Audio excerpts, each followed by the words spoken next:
So cute.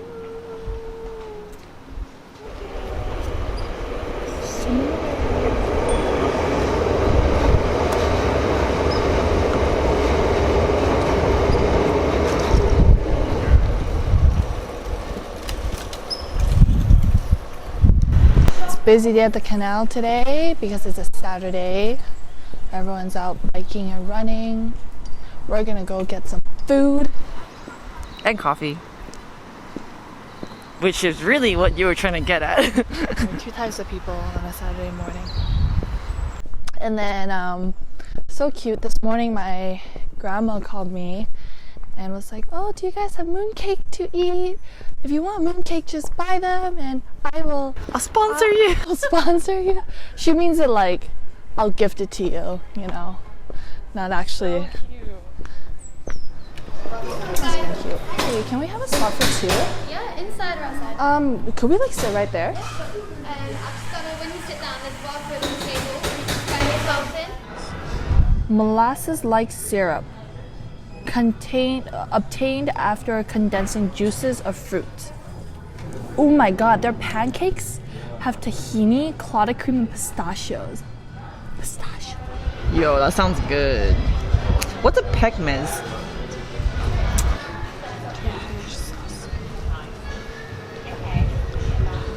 Sujuk is a dry, spicy sausage. Are you guys ready to order? Yeah. Yeah, we are. What can I get you? Can I please get the matcha latte? Yeah. But make it with oat milk, please. Yeah. Same here, actually. Yeah? So make them. Matcha latte, but milk. Would I also be able to add an espresso shot into it? Into it? Yeah, sure. Yeah. Oh my god, that's amazing. Okay. Then? Maybe I'll do the same. Yeah. Yeah, you I like haven't had that in so long. So oat matcha latte with shot of espresso. I'm going to try that too. Actually. Yeah, it's really, really good. You should. I don't really like matcha by itself. But then with the coffee, it's just like, Perfect. Yeah, and then can I please get the Mediterranean breakfast with chorizo? Yeah, I'm sure. I'll get the hangover. Yeah, I'll you can get that with chorizo too. It's either chorizo or True. Turkish. Yeah, The chorizo. hangover. Yeah? Yeah, that's it. Perfect. Thank you. Thank you. So what is your favorite color, Crystal? My favorite color, I think, is pink. Really? Yeah. Has it always been pink? Or? No, I hated pink as a kid, but I wonder if that was because it was like internalized misogyny. Is that the right word? Misogyny. Yeah. So I was really against it, and then blue was my favorite color for a long time, but I really still like blue. But I think now it must be pink, because like I like hot pink, baby pink, millennial pink, all types of pink. Yeah. Thank you. On a daily basis, how often do you cook, would you say? Well, I definitely don't cook as much as you do. We both know that, but I would say the ratio is like 1 to 5 a week. Would you say? Yeah. Like 1 day out of 5 days, you mean? Like 20%. Yeah. Out of the week, I would cook 20% of the time. 30% maybe. Fair Does enough. making coffee count? Not really. You still make good coffee, so I'll give you that. Well, what is the first thing? What is the first thing you do? What? Do you not see it? The hair I think I just saw, shed a lot. I know about shedding. I know, you shed way more than I do, to be Yeah. honest. You shed like a... I shed like a dog. Well, what is the first thing you do when you wake up? Drink water and check my phone. That's also... I'm not even gonna lie, like I check my phone like all the time. But would you say I'm addicted to my phone? To some extent, probably, because I wouldn't be able to live without it. But you know, sometimes I think, well, if I have all my close family and friends like around me, then maybe I won't need my phone as much. But truth be told, like I have friends all over the world, and I need to keep connected with them. That's how I thrive, you know. So when I'm on my phone constantly, it's more like me talking with people. So I don't know. I don't find being addicted to your phone necessarily like a detrimental thing. Depends on what you're addicted to it for. Like if I'm on TikTok 24 hours a day, that's a different story. I'm only on it for maybe like 30 minutes a day now, on average, because some days I don't even go on it. Really? Yeah. I feel like you have been on TikTok every day. No, I don't go on TikTok every day. Are you serious? You don't? No, ever since I came to London, I've been on it like 3 times. No. Yeah, 3 or 4 times. I feel like you send me more TikToks every morning. You just imagine things. Okay, fair enough. I just checked my phone, and the total number of TikToks I have received from Crystal has been 4 on separate days since she's gotten here. So I'll give it to you, Crystal. So what is the last thing you do when you go to bed? Before you go to bed? I really keep in contact with my friends in Vancouver, LA, and New York a lot. And so when it's my like bedtime, it's usually their noon or afternoon, and it's a great time to talk. Like last night, I was on a Skype call with my friend from New York when it was just before I went to sleep. So usually on technology, some form of technology for sure though. I used to think that maybe I'm the kind of person who wants to read before bedtime, but I can read anytime. I like reading a lot, but it doesn't necessarily have to be before bedtime. I don't find that need to wind down. Like my brain doesn't get overstimulated. I'm not like laying in bed being like, oh my god, thinking. I just like close my eyes and I knock that fuck out. I see. I'm gonna take a picture of this. Well, with that being said, when you do go out, what is your go-to drink? So I love bitter flavors, anything that's bitter. So any like cocktail drink with like bitters in it, love. So Negronis for sure, because I used to make them at home too actually. Oh, you do? Yeah, like they're strong enough, but it's just so smooth and it's just like so simple. And the color is gorgeous. It's like this like dark amber orange. I love everything about it. Yeah. Cool. I need to try them because I don't remember what it tastes like. All right, let me try this. Oh yeah, me too. It's very bitter. It doesn't taste as good as the ones we've had in Asia. No? Well, that's what you get for ordering matcha latte in a Bat Yan Sing Si. There's something that you asked me the other day that I wanted to ask you back. Okay. So, what is a personality trait that is a deal breaker for you when it comes to a friendship or a relationship? Personality trait that's a deal breaker. Sorry, I got distracted by trying to post my matcha latte. So let me save this image, put this on my phone aside. Or you can post it and then... Should I post it? Yeah. Okay. Thank you. You're welcome. And let me think about it while I post it. Oh, guys. Can you go over? Right here. Thank you. Wow. Ooh, that's nice. Thank you. I don't know if you see this, but... See what? my food. It looks fucking amazing. So you had asked me what is a deal breaker personality, whether it's friendship or relationship. Yes. I think I'm tempted to say, like I'm going back and forth between 2 different ones. Oh, okay. Well, one trait for sure I know is not being open-minded, so being closed-minded. I cannot even have friends that are closed-minded, and I think that's because I am such.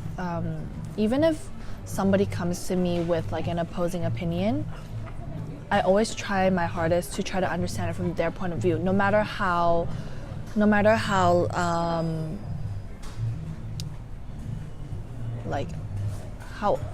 how much I feel attacked, let's say. If they were to say something that I don't agree with, I will still try to see it like, why do they think this way? Why do they think that or feel that way, you know? And because I myself hold myself to that standard, I almost expect my circle of influence to hold that standard as well. So if somebody is not open-minded, automatic deal breaker. Because if someone's not open-minded, you can't even begin to have a conversation with them. That's a problem. It's okay to disagree. You can always agree to disagree, but at least you have to be able to have a conversation with one another, right? Right. For someone who's closed-minded, it's like talking to a wall. So I would say that's a deal-breaking trait for me. So what was the other one that you were kind of deciding between? Because you said you were kind of conflicted between two. I was gonna say like the lack of respect, For what? just like not having respect, like not being aware of the lack of awareness, let's say. Interesting. So Like ignorance? that could be not being aware of one's own privilege, not being aware of how one's actions and words impact somebody else. That's a huge deal breaker. If you do something and say somebody approaches you and tells you, hey, that didn't really make me feel so good, or that, you know, I have an issue with how you said something, and somebody's response is, oh, well, I'm sorry you feel that way. Like, that's an automatic no. You can't tell someone, oh, I'm sorry you feel that way. They're telling you how they feel based off on how what you said and what you did.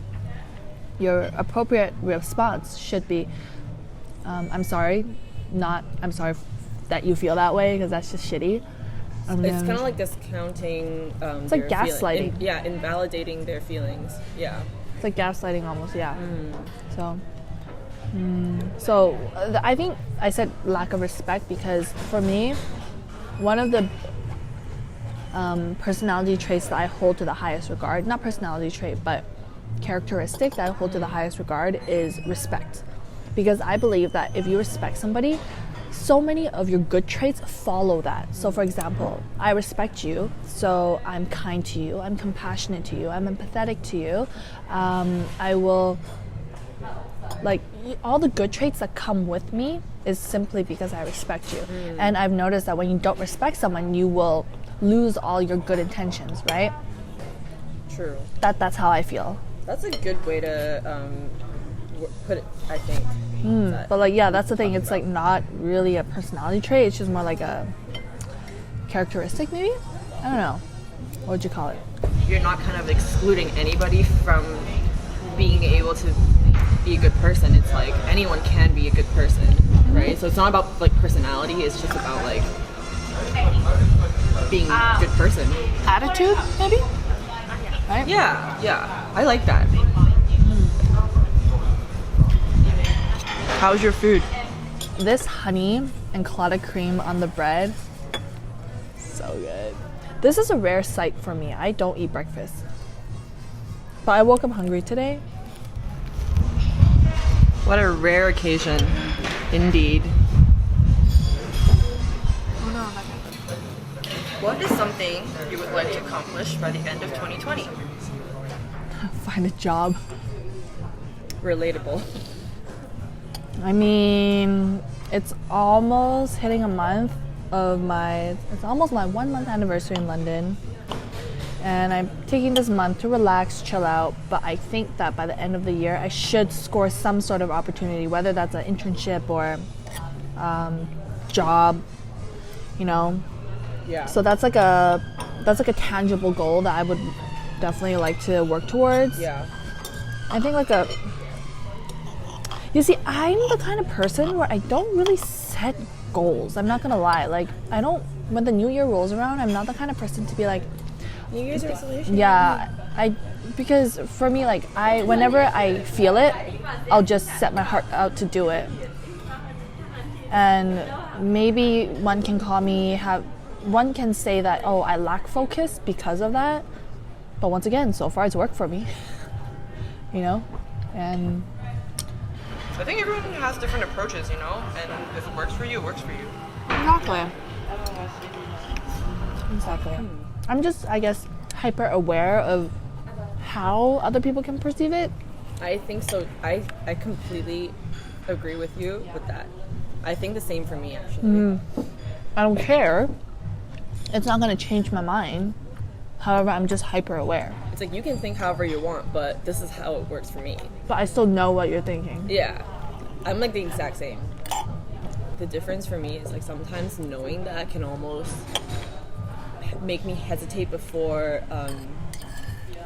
being really like outspoken about it. Like sometimes it's like, even if I know that I'm gonna be like who I am, like I don't care what you think, but sometimes because I know what people think, it can almost prevent me from kind of like expressing myself fully, because I'm like, I know that's how they're gonna feel, so I'm just gonna do it my own way in like a more discreet way. If that makes any sense. 100%.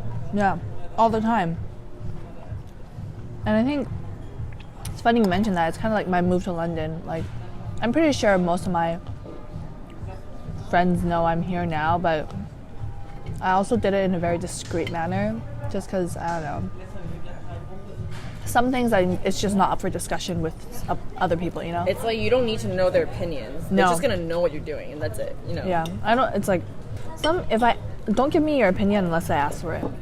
And that's something, that's a trait that I try to practice myself. So if somebody comes to me with a problem, my first instinct is not to try to give them advice unless they, like, oh, what do you think? And then I'm like, oh, okay, you open this conversation up for advice, you know? I did notice that about you. So like, yeah, you're like very respectful of other people's boundaries. And that's very important. Setting strict boundaries at the very beginning of anything.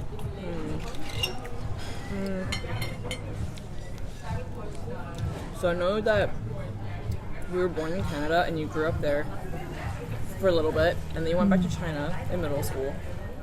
And then you stayed in China. Well, you went to international school with me and stuff until you graduated high school and went to college, right? Mm-hmm.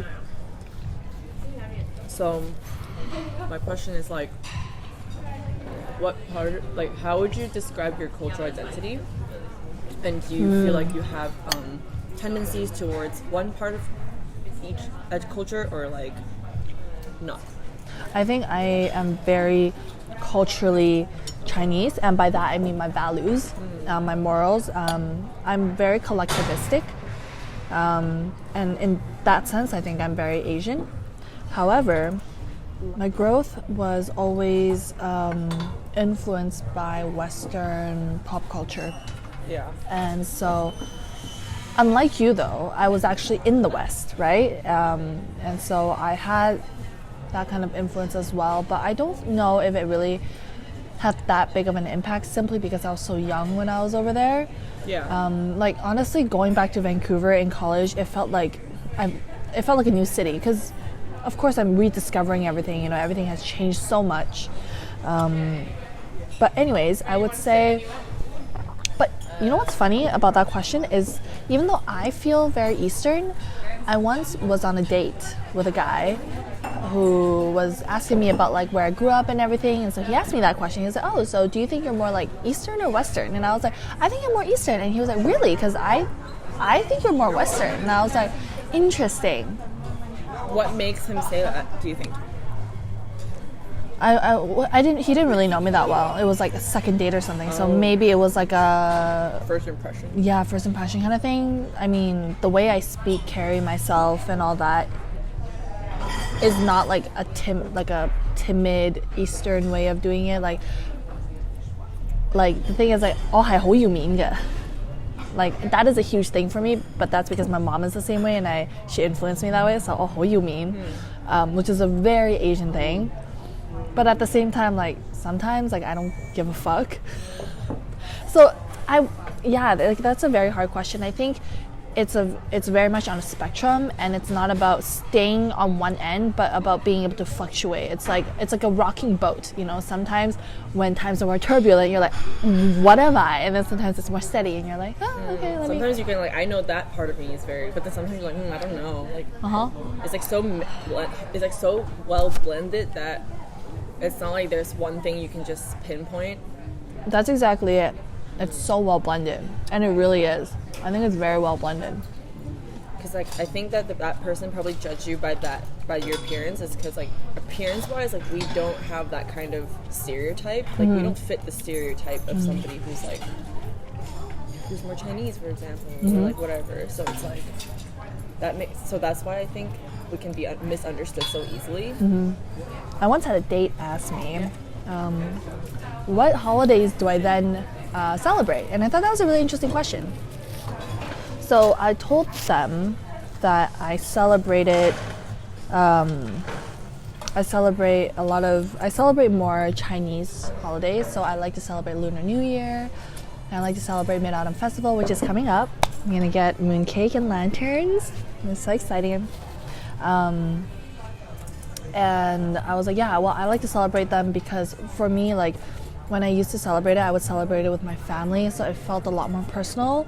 And it's just like the hey fun during those times is so great. Like, I'm a kind of person, I love like crowds and parties and like when we used to live in Guangzhou, we would be able to hang fa gai and everything. Like, those were so much fun. Like, I love that kind of atmosphere, you know. And that's why I celebrate them. Also because of family, but in comparison, let's say Canada Day, my date was like, well, do you celebrate Canada Day? And I'm like, no. Like, what do they do? Drink beer and, sorry, my fellow Canadians, they just drink beer and wear red and white and look at the parade. Like, Get drunk sometimes. Like, I'll party to it, but I won't. The significance is not like emotionally rooted for me, not like a Chinese holiday is. This actually leads into the next question. Do you ever feel culture shock, or like in what instance have you ever felt culture shock because you're somebody who does move a lot? I would say I encounter culture shock every time I move a city. So like when I moved from Canada to China, China to back to Canada, Canada to Germany, and then Canada to the UK, I experienced culture shock. I do experience it, but it doesn't last very long. And it's not like I don't usually identify it as culture shock. I'm not like, oh my god, this is so different from like my day-to-day life. I think that's what culture shock is where you're like, it's so different from what I'm used to. For me, it's more like, oh, okay, I'm at this new place now. Like, it doesn't register within me that this is culture shock necessarily. It simply is different. And I think it must be because of the way we like moved around so much, you know. I always like say that to people, like sometimes I don't feel like I have a country. Like I don't feel like I'm bound by nationality, like ever. Nope. You're right about that. And you know that's actually a very Buddhist concept. Really? A person doesn't like a truly like enlightened person is not bound by any part of their identity. They're just like a person.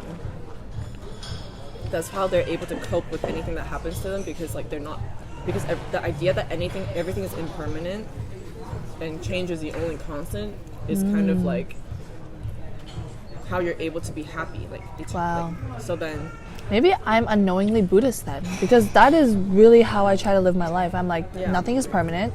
Things change all the time. Maybe I'm Buddhist. Oh yeah. Well, so what do you appreciate about life? My friends. People I know. Like, I am so lucky to have the people I do in my life. I think, like, I'm such a people's person. That's not to say like I'm easily influenced by just anybody. It's just I love being able to have a close, reliable support system in my life, and I value that so highly that I think for me at the moment that's like my biggest blessing, especially during this whole like transition during my life, you know. I really realized like how great they have been. So I would say that definitely like that's what I appreciate the most about life. Has it been always your friends, or do you think has it changed throughout time? It's changed. I used to be the type of person who thought I could go through life alone because I was grown up like that. I grew up like that. I was grown up. I grew up like that. Like, I had to do everything myself. I was super independent. And I used to think, like, yeah, I can get through anything myself. And then in the past 2 years, I realized, not even the past 2 years, in the past like, just the beginning of 2020 actually, I realized how much happier I was when I could rely on people I trusted. And I'm like, wow, I actually am a people's person. So Maybe that's why you thought you were an introvert before. exactly. In high school, I was an INFP. Now I'm an ENFP. I need my social interaction. I would go crazy without. I see.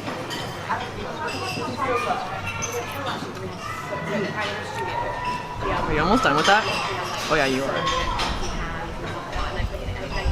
Do you want to try potato? I'm good, thanks. Olive? Potatoes are so starchy, I cannot. You know what's really funny? You like left that in the middle of the plate and you never even touched it. I touched half of it. I didn't realize it was there until I got like. Look, I left two, and I'm full. I'm so full. Well, thank you for answering those questions. I feel like I got to Anytime. know you better now, Crystal. Do you think you feel like you know me a little better? Do you? Do you? Comment down below. Do you think you know Crystal better? Yes or no? Yes or no? Tell me. Yeah, talk.